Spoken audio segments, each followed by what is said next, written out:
Hey, Magic fans, welcome back. We're here again on Captain Clyde's MTG as we are back for more Double Masters 620 version. It is a glorious Monday, and about 40 cards have been spoiled today. Boy, do we got a lot to go through. So, I missed about four of them yesterday because I went to bed early, before midnight. But anyway, that's all good. Remember, guys, trying to get to 1,000 subscribers, so sub up for me. I'll save the shilling for the end because we've got a lot to get through today. So let's just get right into it. Trade tables and seat backs are full upright position. Yeah, Henny's back, the undying partisan, uh, back from I believe the Cons era, if I remember correctly. Black and two for a 2/2 with haste. Whenever creature an opponent controls dies, you get +1/+1 counter on him. You can sacrifice another creature. He gains indestructible. He's pretty sweet. Next we have Runic Thar the Unbowed. That's right. Big Rune Daddy's back. Green, red, four colors for a 6/6 Vigi Reach. And whenever he attacks, he's combat if able. And whenever a player casts a non-creature spell, he deals 6 damage to that player. No matter who it is, you, them, your brother, the person next to him, he's zapping everybody. So good old Rooney's back. Child of Alara reprint. Finally, from Shards of Alara, we've been waiting for a reprint of this card forever. So one of every color for a 6/6 trampler. When it dies, you destroy all non-land permanents. They cannot be regenerated. So that's pretty sweet. Great commander, and we've been waiting for a reprint like this for a while.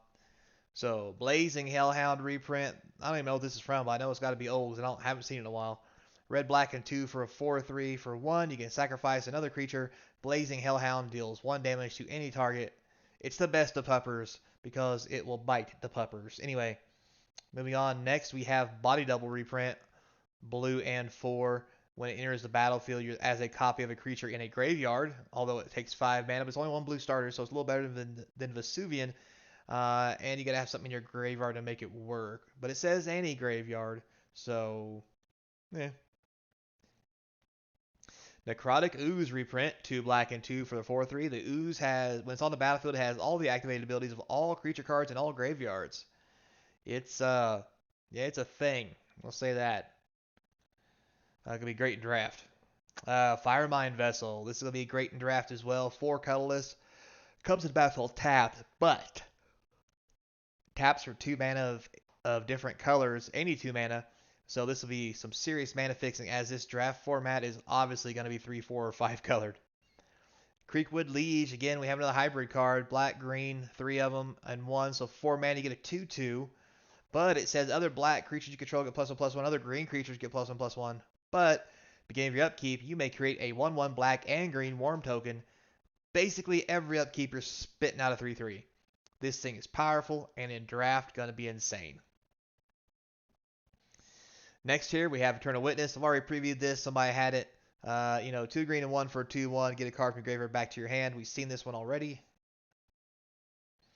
Rune of the Hidden Realms. Blue, white, green, and 2. And I hope this art ain't what it's really like, because that's just awful. Anyway, Rhino Soldier 4/4 Vigi Trample 2 and tap, exile another target creature, return target card to the battlefield under its owner's control at the beginning of the next end step. Basically 2 mana blink spell that has Vigi and Trample, so basically you can swing with it, tap it, blink something. Pretty sweet for commander in draft. I'm assuming it's going to be good. Um, it looks like there's some blink stuff in the draft, so Heroic Reinforcements, under par card, but for 4 mana, white, red, and 2, you do get 2 1/1s. Until end of turn, creatures you control get +1/+1 to gain haste. So basically, you get 2 2/2s for 4 for 1 turn, which is on par and also known to be a very powerful card. It was really great in standard there for a while. Be very interesting in draft, only because the +1/+1 will be really great with other creatures, not just the 2 1/1s you make. Next, we have Travel Preparations. Green and 1 for a sorcery. Put a +1/+1 counter on each of up to 2 target creatures. Flashback for a white and 1. If you don't know, flashbacks we cast out of your graveyard for the casting cost. Okay in draft, don't see a lot of play outside of that. Bear's Companion from Cons. Red, blue, green, and 2. When the companion enters the battlefield, you create a 4/4 green bear token creature. So basically for 5 mana, you get 6/6 toughness. It's okay as an uncommon. Crackling Doom, the card everybody loves to hate. Black, white, and 2. Deal 2 damage to each opponent. Each opponent sacrifices a creature with the greatest power among creatures that that player controls. Might be a little hard to get this to work in draft just because you might not sacrifice exactly what you want to, but it does do 2 damage to the opponent. So it's not so shabby. Cedric's Spectre, if that's how you even say that. Anyway, so red, black, and blue for a 3/2 flyer. When it deals combat damage to a player, that player discards a card. You can unearth it for a black and 1.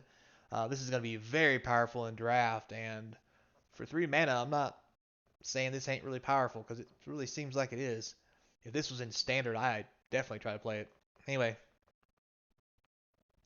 Scab Clan Giant from Ravnica, green, red, and 4 for a 4/5. When it enters the battlefield, it fights target creature and opponent controls, chosen at random. Because, blindfold and stuff. Decent for draft. Next, we have the Tower Gargoyle, old reprint from Mirrodin, I believe. Black, blue, white, and 1 for a 4/4 flyer. Not too shabby. Next, we have the Pillar of Pawn Runes. So add 1 mana of any color, spend that mana only to cast multicolored spells. This is a great reprint for Commander, especially those multicolored decks. And in this draft format where it seems like monocolor is just not a thing, this is going to be a powerhouse mana fixer.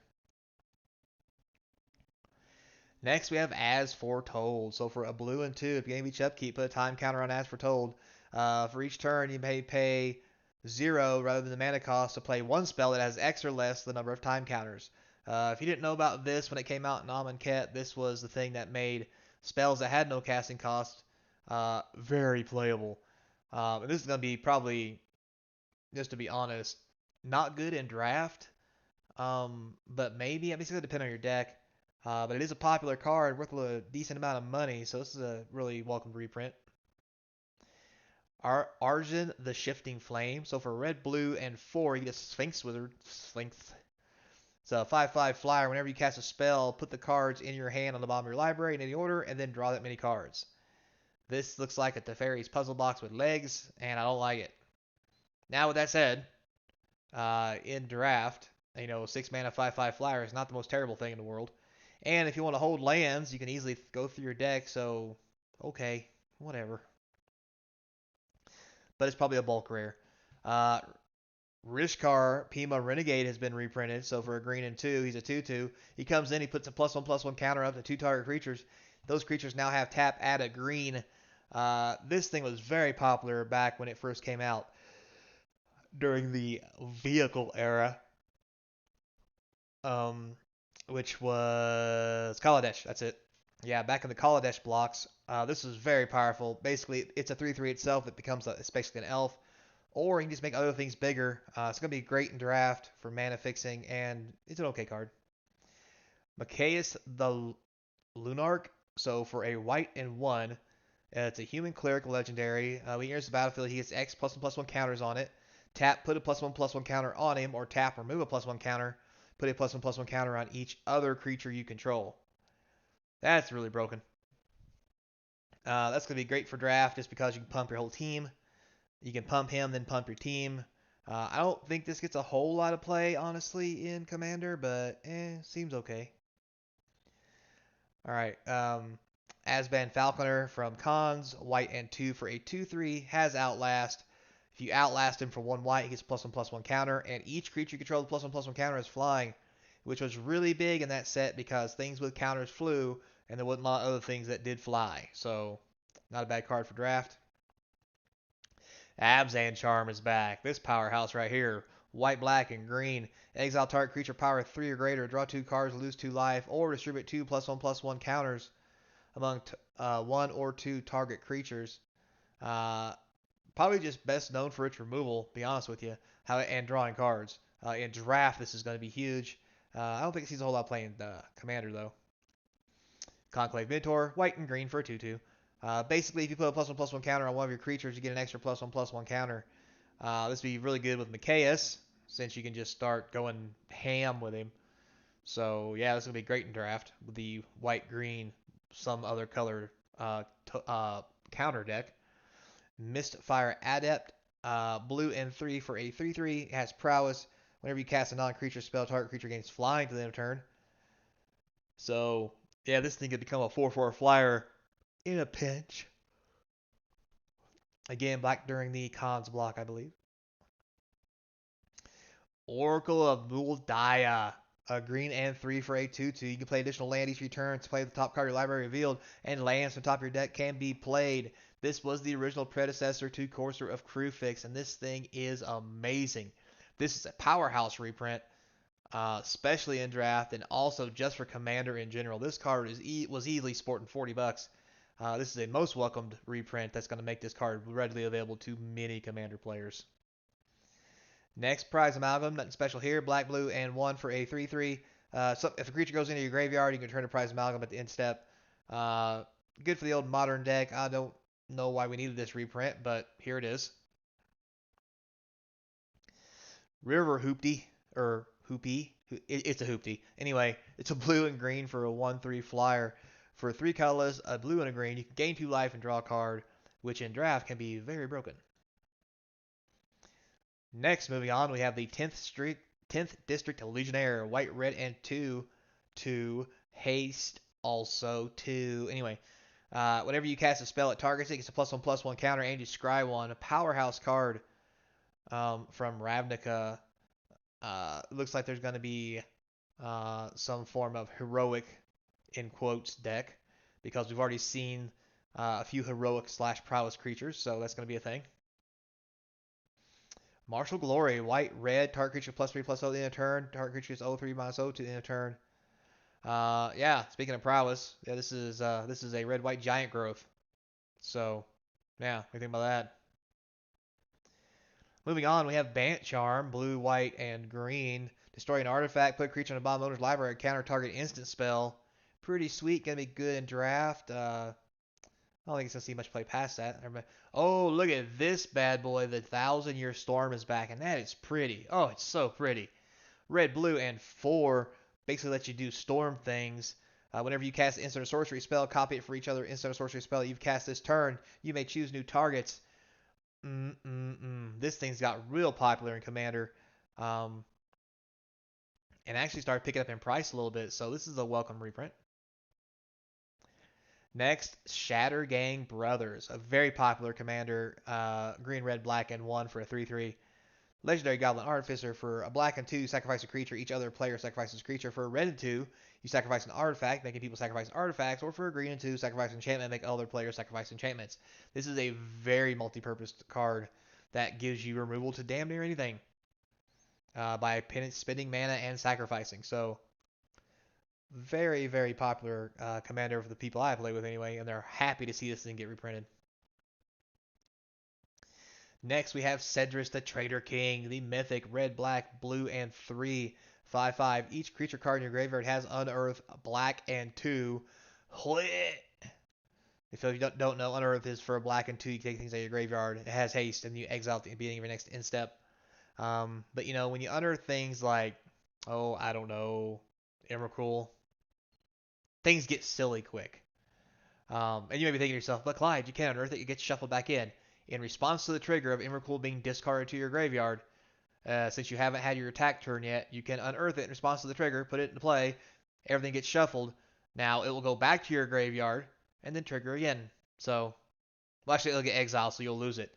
However, if you unearth an Emrakul into the battlefield and swing with it, the opponent's going to be annihilated, literally, with Annihilator. So, yeah, and lots of other silly shenanigans happening with this. This is going to be a great mythic and probably very popular. Good reprint. Abzan Ascendancy, because Lord knows we want to see this crap again. So green, black, and white. When it enters the battlefield, put a +1/+1 counter target creature control. Whenever a non-token creature you control dies, create a 1/1 white spirit creature token with flying. Not fan of the Ascendancies. Ona's Prowler. So for a black and 1, it's a 3/1. Flying, discard a card. The Prowler gets -2/-2 on the end of the turn, and any player may activate this ability. That's funny. But that is a sweet black rare, because for 2 mana, 3/1 flyers are sweet in draft. This is going to be a powerhouse to make those aggro decks. Commander, maybe not so much, but yeah, this thing's just cool. Especially if you want to discard, you can do it yourself. Next we have Spider Spawning for a green and 4, sorry. You get to create a 1/2 spider creature token with reach for each creature card in your graveyard. And it flashes back for a black and 6. More. In draft, this thing is devastating. You get like 6 creatures in your graveyard. For 5 mana, you make 6 1/2s. And then for 7 mana, you make 6 more 1/2s. It's just, oh god, it's disgusting. Um, yeah, this thing has killed me many times in draft. So there's that. All right, Magister Sphinx, black, blue, white, and 4 for a 5/5 flying. When it enters the battlefield, target player's life total becomes 10. Not the best in the world, but decent rare. Probably going to go into bulk bin, though, unfortunately.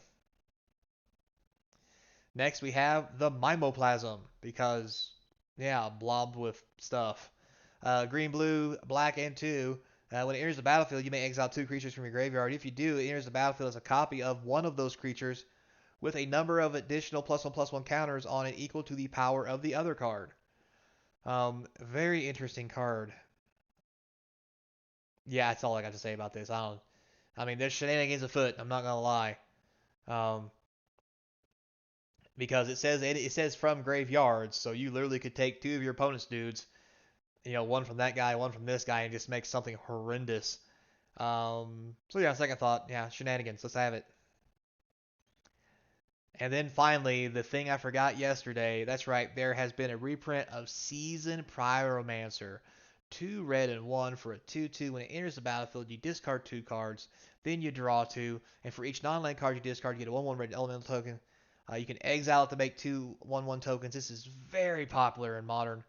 Has been for a while, and just got more popular with the leaving uh, of the black card, and it's already out of my brain because I don't like it so much. Um, that lets you cast stuff from your graveyard. Anyway, point being, this was a very needed reprint. This is $20, $40 card, easy, very popular, and it's going to see a lot more play in Modern. Um, just because of the ability, I mean, come on, 3 mana, you lay it, if your hand's empty, you get to draw 2 cards, and that's it. 3 mana, 2/2, draw 2. I mean, that's the best you got. So, yeah. Yeah. So with that said, guys, thanks a lot. Don't forget, like, subscribe, put some notifications down below, click that notification button, comments, all that good jazz. It'll feed the algorithm, trying to get to 1,000 subscribers. If you've done anything you can to support the channel and you want to do a little more, help out, don't forget there's a link to the eBay store in the description. You can buy all the cards from the box opening series fresh out of the pack to you. Also, there is a link to the Patreon to give you some special deals on swag and box prices if you want to sponsor opening a box on the channel. Also, there is an email in there for the eBay store and YouTube channel if you just want to reach out and say hi or give me your thoughts or anything else you might want to talk about at Gig Day. Anyway, so without further ado, until next time, be kind. And as always, I hope to see you across from the game table.